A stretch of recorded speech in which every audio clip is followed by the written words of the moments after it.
No niin, tervepä terve taas täältä Vaaliviiatista. Navetat tyhjäksi, ovet säppiin. Maatilat yksi toisensa jälkeen lopettaa ja jauheliha hyllyt ammottavat tyhjyyttään. Tässä on viime aikojen ja viime vuosien uutisotsikoita. Nämä kaikki tapahtuu aikana, jolloin kotimainen ruoantuotanto ja huoltovarmuus pitäisi olla siellä ihan tärkeysjärjestyksen kärkipäässä. Mitä meille oikein tapahtuu? Tänään täällä Vaaliviiatissa on minulla vieraana tässä kartturin paikalla kotimaisen ruoantuotannon tekijä Sauli Joensuu. Tervetuloa tänne Vaaliviiattiin. Kiitoksia ja mukava olla täällä Vaaliviiatin kyydissä. Mukava kuulla ja me käydään tosiaan tärkeästä asiasta keskustelua. Sauli Joensuu, tervetuloa ja kerrotko tähän alkuun, että kuka olet ja onko tämä maatalouden tilanne tosiaan näin huono, mitä tässä alkujuonnossa annetaan ymmärtää?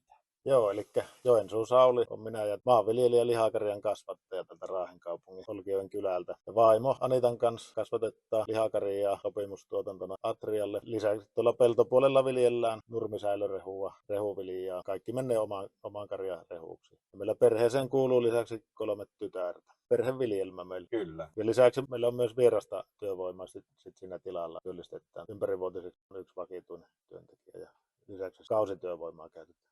Kyllä. Mitä meidän suomalaiselle maataloudelle nyt kuuluu? Aina tekisi mieli vastata, kysytään, että hyvää kuuluu, mutta ei pelkästään hyvää valitettavasti kuulu suomalaiselle maataloudelle. Et osalta sekin kertoo siitä, mitä kuuluu, että meillä vuositasolla noin 1000 tilaa lopettaa toimintansa, niin se ei ole ollenkaan semmoinen hyvä eikä toivottu kehityssuunta. Ja iso osa lopettajista lopettaa kannattavuussyistä. Toki siellä on myös tämä luontaista poistumaa eläköitymisten kautta ja kaikille tiloille ei valitettavasti ei löydy jatkajia, niin loppuu sitäkin kautta, mutta lisäksi lopettaa myös niin työiässä olevia tuottajia toimintansa ja hakeutuu sitten muille aloille töihin. Et se on hyvin valitettavaa, mutta se johtuu siitä, että me ei olla sen kannattavuuden kanssa sillä tasolla, se meidän pitäisi olla. Meillä on tuottajahintoihin tarvittaisiin korotusta ja lisäksi tuo maatalouden tulothan koostuu sekä tuista että markkinoilta saatavista tuotoista. Ja jos sen verran mennään tuohon tukipolitiikkaan, niin siellä on alusta asti ollut siitä asti, kun Suomi liittyi EU-hun, niin maataloustuki on ollut sillä, että sitä ei ole sijoittu indeksiin, eli se ei seuraa yleistä kustannuskehitystä. Sehän on johtanut siihen, että se maataloustuen ostovoima on heikentynyt vuosien saatossa. Sehän tarkoittaa sitä, että tarvittaisiin tuolta markkinoilta, siellä tarvittaisiin semmoinen nouseva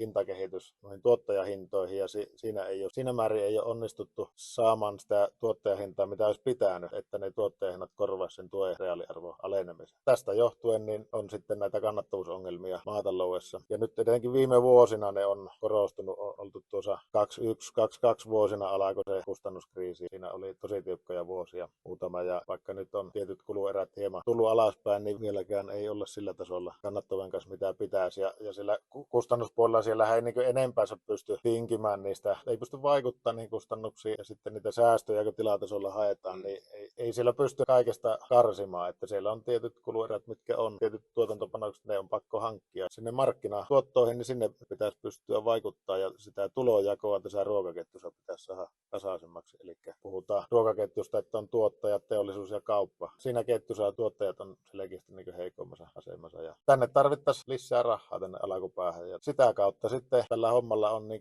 jatkuvuutta ja tulevaisuutta. Ja myös sitten mennään sinne huoltovarmuuteen, niin myös se puoli sitten tulee turvattua. Että se huoltovarmuus täytyy olla kunnossa niin kaikkina aikoina. Että oli sitten kriisitilanne tai ei, niin ei ole syytä olla omavaraisia kansallisesti ruoan suhteen. Ja ihan sitten koko tähän elintarvikeketjuun terveisiä erityisesti sinne loppupäähän kauppojen suuntaan, että se vastuullisuus ulottuisi myös tänne alkutuotantoon ja tulonjako tässä ketjussa olisi semmoinen, että myös tämä alkutuotanto pärjää, hyvät maatilat pärjää ja tämä maataloutenkin pystyy investoimaan ja kehittämään toimintaa. Semmoisia terveisiä sinne kauppojen suuntaan. Kaupalla on varsin merkittävä rooli tässä jakaantusoikeuden mukaan.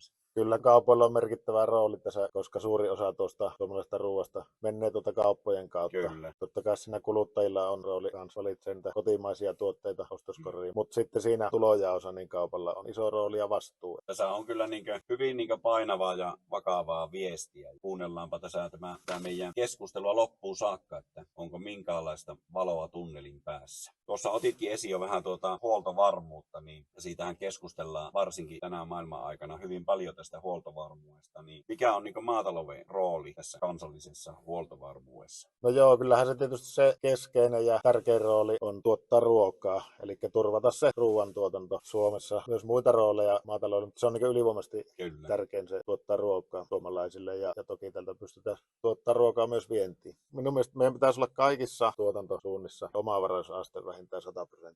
Nyt ei kaikilla tuotannonhaaroilla siihen päästä. Esimerkiksi naudanlihassa ollaan 85%,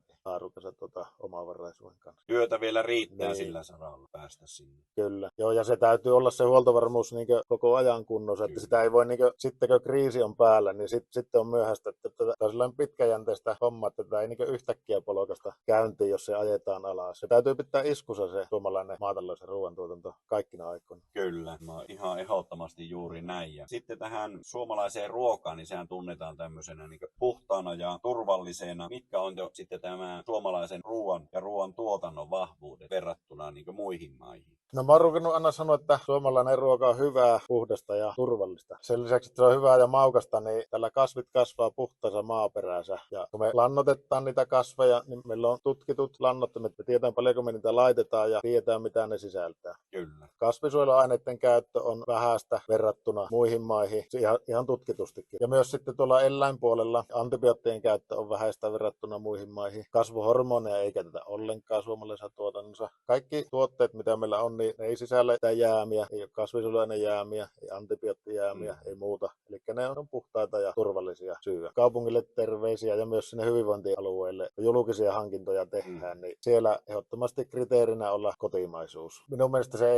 ei voi olla niin, että tänne tuodaan sellaisia elintarvikkeita, mitkä on tuotettu väljemmillä laatuvaatimuksilla, mitä suomalaiset elintarvikkeet. Tämä on semmoinen pääkohta, mihin itse haluaisin puuttua. Se hinta ei voi olla niin ainoastaan määräävä tekijä, vaan täytyy olla ne laatukriteerit siellä määräävänä tekijänä niissä elintarvikehankinnoissa. Tämä oli niin hyvä ja tärkeä nosto. Varsin merkittäviä hankinnat niin täällä kunta- ja aluetasolla.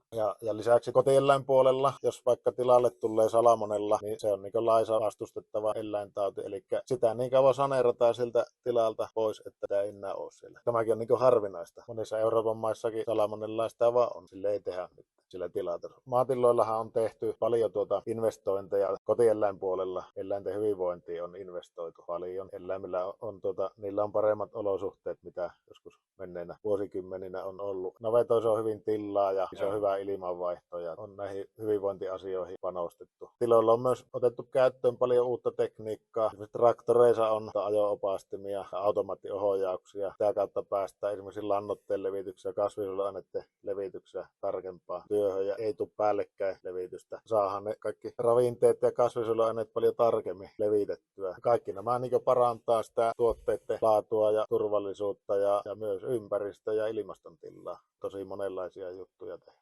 Toivoisin, että se niin näkyy siinä tulonmuodostuksessa tänne tiloille. Paljon tehdään näitä hyvinvointiasioita ja vastuullisuuteen panostetaan. Se, että se sitten tuloutus myös tänne. Tilat on siihen paljon taloudellisia resursseja käyttäneet, lainarahaa käyttäneet näihin investointeihin ja siltä pitäisi tulla euroja takaisin, että ne saadaan maksuun kaikki nämä tehyt toimet. Siirrytään vähitellen sitten näistä kansallisiin tasoasioista tänne lähemmäksi kunta- ja aluetasolle. Ja tietysti varmasti niin täällä kuntatalouden puolella niin ruokatuotannon ja se, että meille taataan niin hyvää kotimaista ruokaa. Sen lisäksi minkälaiset niin rahavirrat täällä meillä Raahessa liikkuu ja minkälaisia niin euromääristä puhutaan. Ja minkälaiset euromäärät tämä maatalous tuo niin Raaheen. Maatalous tuo ihan merkittävät rahavirrat Raaheenkin. Puhutaan siellä suuruusluokassa yli 20 miljoonaa euroa rahavirroista vuosittain. Tuossa tarkisti viimeisin tilasto, minkä tuossa löysi, oli vuodelta 2022, niin silloin 22,5 miljoonaa oli maatalouden rahavirra Raaheen, eli sisältää nuo markkinatuotot, tuet, maatalouden liitännäistulot ja maatilojen metsätulot. Ja merkittävistä summista puhutaan. Kyllä, maatalous työllistää paljon sekä suoraan että välillisesti. Kyllä. Meillä on noin 150 maatilaa on tällä hetkellä Raahessa. Siellä on kaikkia tuotantosuuntia. Suuri osa on kasvinviljelytiloja näistä. Minkä verran on sitten vielä niin karjatuotantotiloja? Muutama 10 karjatilaa on Raahessa. Maitotiloja ja lihakarjatiloja ja joitakin lammastiloja. En ihan tarkkaa määrää muista, mutta muutamia kymmeniä niitä on siitä kokonaistilamäärästä. Raahen kaupunki ja tietysti tämä hyvinvointialue Pohdehan hankkii myös elintarvikkeita. Onko muita tämmöisiä sitten, mitä Raahen kaupunki esimerkiksi niin voisi sitten tehdä maatalouden hyväksi? Tietysti on sitten meidän kaikkien etu, että maatalous säilyy täällä meidän alueella. No joo, kyllä. Paljonkin asioita löytyy. Mennään noihin lupa-asioihin. Maatilathan hakee paljon lupia rakentaa tai muuta vastaavaa, niin ehkä maankäyttö ja kaavoitushan on isossa roolissa sillä, että olisi tärkeää huolehtia, että sinne maatilojen tilakeskusten ympärille mietitään ne kaavamerkinnät tarkkaan, että ei ainakaan sitä kaavamerkinnöillä tehtäisi mahdottomaksi esimerkiksi navetan rakentamista Kyllä. siihen tilakeskuksen välittömän läheisyyteen. Ja sitten tuo ympäristölupapuoli, karjatilat, ne toimii ympäristölupia alla ja lisäksi näitä erilaisia ympäristölupia ja osa on varsinaisia lupia ja osa on sitten niin ilmoitusmenettelyn kautta menneen, mutta niitäkin palveluita käytetään paljon. Kyllä. Ja olisi tärkeää, että ne palvelut toimii jatkossakin. Ihan hyvin on tähän asti tuo ympäristölupapuoli toiminutkin. Jatkossakin, että ne asiat hoituu jouhevasti. Ja maatilat, nehän sijaitsee pääsääntöisesti tällä sivukylillä ja täällä sivuteiden varsilla. Eli tuo yleinen infratiestö ja sitten tietysti tarvitaan myös nuo toimivat tietoliikenneyhteydet. Että tiloilla on käytössä paljon tietotekniikkaa ja automatiikkaa ja sinne tarvitaan sujuvat nuo tietoliikenneyhteydet. Niin, että kaupunki omalta osaltaan olisi sitten turvaamassa sitä tiestöä ja tietoliikenneyhteyksiäkin, että ne on ja sitten säilyy jatkossakin. Jos sanotaan, että maatila pääsääntöisesti, nehän on perheviljelmiä ja siellä on maatilojen taustalla, siellä on yrittäjät ja yrittäjäperheet. Ne osaltaan luo sitä elinvoimaa maaseudulle ja sivukylille. Se on niin tärkeää huolehtia, että kaikin puolin ne toimintaedellytykset sille säilyy ja sitten kaupunki totta kai voi olla myös niin kannustamassa ja luomassa semmoista positiivista ilmapiiriä siihen. Sekin on niin tärkeää, että se ilmapiiri on semmoinen suotuisa sille ja viljelyt kokee, että täällä on niin hyvä olla ja yrittää tällä Raahen kaupungissa. Vaikka se pelkkä positiivinen ilmapiiri, se ei tietenkään käy maksuvälineen laskuihin, mutta se on siltikin tärkeässä roolissa siellä. Tuo osaltaan semmoista jaksamista siihen, että koetaan, että ilmapiiri on suotuisa ja kannustava. Ehkä se näkyisi tuolla kaupungin markkinoinnissa tuo alakutuotanto enempi, että tuolla menee vaikka kaupungin nettisivuille, jos siellä käy joku vaikka tänne lomalle aikova käy tutustuu nettisivuihin, niin sieltä löytyisi mainintaa tästä Raahen alakutuotannosta, minkälaista se on. Ja sekin, että Raahesta löytyy myös maakunnallisesti arvokkaita noita laidunkohteita. Rantalaitu. Esimerkiksi tuossa Pattion Pohjoishaaren alueella on maakunnallisesti arvokkaaksi luokiteltu merenrantaniitty laidualue. On ihan semmoinen, siis ihan niin kuin nähtävyys. Tämmöisiäkin asioita ehkä tuosta niitä otettaisiin tuossa kaupungin markkinoinnissa huomioon. Eli varsin merkittäviä rooli on myös Raahen kaupungilla ja kaupungilla yleisen maatalouden mahdollistajana. Tässä tuli siitä kyllä tärkeitä nostoja. Tähän loppuu vielä semmoinen, että tässä on nyt käyty tätä kansallista ja sitten tätä kunta- ja aluetasoa, niin entäs yksittäinen kuntalainen kuluttaja, niin minkälaiset terveiset näin alkutuottajana lähetät heille? Jokainen kuluttaja voi auttaa suomalaista ruoantuottajaa niin, että kaupassa käydessä valitsee kotimaisia tuotteita ostoskoriin ja jättää ulkomaiset tuotteet hyllyyn. Se on semmoinen, mitä jokainen voi tehdä ja siitä se lähtee se, että suomalaiset haluaa syödä suomalaisia puhtaita elintarvikkeita, niin se on niin paras tapa, millä voi auttaa suomalaista maataloutta ja sitä, että on nyt ja sillä on tulevaisuutta. Niin täytyy kiittää kaikkia kuluttajia, että kyllähän suomalaista ruokaa tällä hetkellä arvostetaan minun mielestä hyvin. Tämä ei voi moittia, etteikö suomalaista ruokaa arvostettaisi. Jatkakaa samaan malliin ja entistä enemmän vaan suomalaisia tuotteita ostoskoriin. Ja se myös, mikä on yksi tapa, miten voi auttaa suomalaista tuottajaa, niin kun ravintoloissa käytte syömässä, jos ei alkuperää ole ilmoitettu siellä, niin kysykää tarjoilijalta, mistä tämä liha on. Onhan tämä kotimaista. Tässä tuli kyllä tärkeä viesti meille jokaiselle kuluttajalle ja kuntalaiselle. Kiitoksia Sauli Joensuu. Me ollaan tässä Vaaliviiatissa keskusteltu alakutuotannosta, kotimaisesta ruoantuotannosta ja huoltovarmuudesta. Tähän loppuun haluan sanoa semmoisen, Sauli varmaan voisi muistaa, milloin tämä lanseerattu, mutta tämmöinen jäänyt elämään itsellä ainakin mieleen, että maaseutua ei voi tuoda, se tehdään. Sitä käytettiin jossain vaiheessa ja minun mielestä se osoittaa hirveästi nimenomaan semmoista tahtotilaa, että se on yhteinen tahtotila ja siihen tarvitaan tämmöinen kansallinen ryhtiliike, että me halutaan pitää huolta siitä, että meillä säilyy kotimainen ruoantuotanto ja sitä myöten myös huoltovarmuus. Niin näihin sanoihin päätellään tätä. Ei muuta kuin pysyhän linjoilla jatkossa.